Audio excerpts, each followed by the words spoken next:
Hi, welcome back. This video is going to be about the inspiration for Betty Boop. So there you go. That is my video. I decided to do it because I got bored and didn't have anything else to do at the time.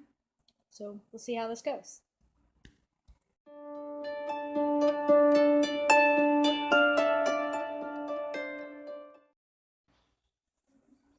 Okay, so before I do that, I'm going to show you a picture of this woman that they styled as Betty Boop.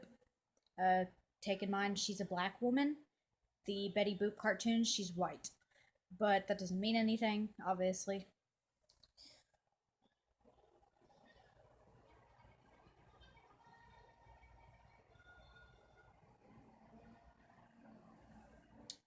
So there you go. She was known as Esther Jones. Her nickname, though, was Baby Esther. Um, she died in 1934. She was born in the U.S., from what I can understand. She has American citizenship. She was a singer and entertainer. Years active, it says 1920s to 1928. Her agent was Lou Walton. Um, Esther Jones, known as her stage name Baby Esther, was an African American singer entertainer of the late 1920s, known for her baby style singing. She performed regularly at the Cotton Club in Harlem.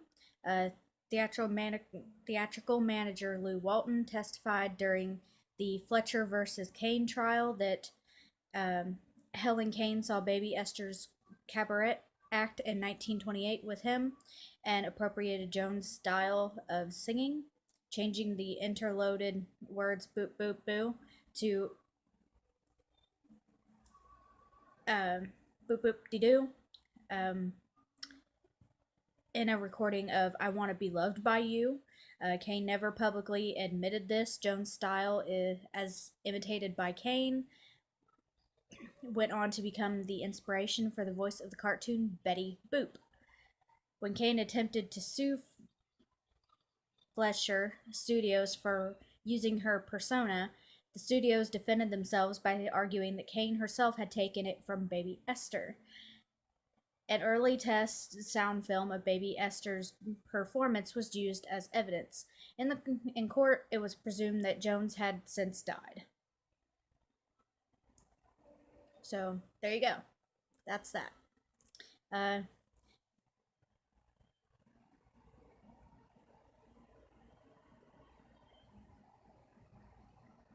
it says here that in 1930, Fletcher Studios introduced a caricature of Helen Kane in the form of an anthropomorphic singing dog with droopy ears and a squeaky singing voice.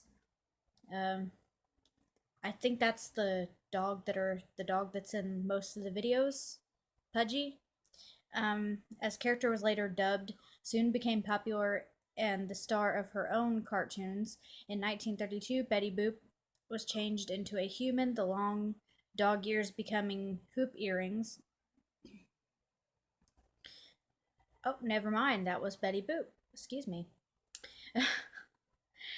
In May 1932, Helen Kane filed a 25,000 lawsuit against the Fletcher and Paramount Corporation for exploiting her image, um, charging unfair competition and wrongful appropriation in the Betty Boop cartoons, contending that Betty Boop's Boop Boop Be Doot style constituted a deliberate caricature that gave her unfair competition. The trial opened that year. With Kane and Betty Boop films being viewed only by the judge, no jury was called. Vocal performers Margie Hines, Little Ann Little, Kate Wright, Bonnie Poe, and Mae Questel were all summoned to testify.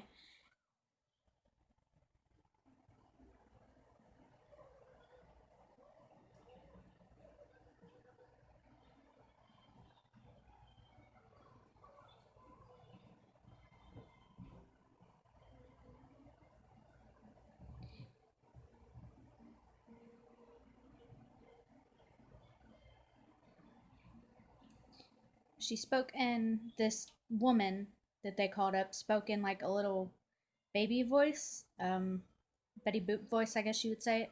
And the council asked her if she spoke like that all the time.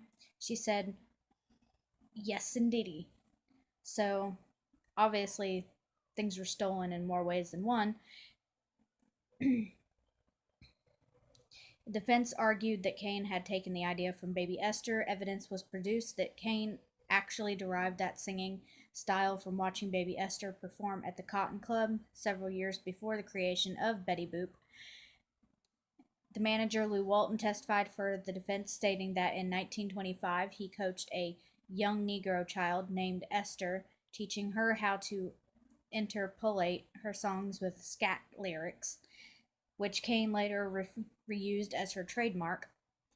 Jones' manager testified that he and Kane had seen her act together in April 1928, and just a few weeks later, Kane began to do it too. Paramount was able to prove that Kane did not uniquely originate or have claim to the Betty Boop style or singing or look. In addition to adducing Baby Esther's performances, they showed performances by actress Clara Bow, who also had the Betty Boop style of dress and hair. Baby Esther herself was said to have since died after a 2-year legal struggle. Fletcher located a sound film made in 1928 of her performing, which was introduced as evidence. So, and the judge said that in his opinion, the baby technique of singing did not originate with Kane. So there you go. I'm bored. Can't you tell? Jones is now spoken of mostly in the context of her contributions to Betty Boop's vocal stylings. Jazz Studies has referred to Jones as Betty Boop's black grandmother.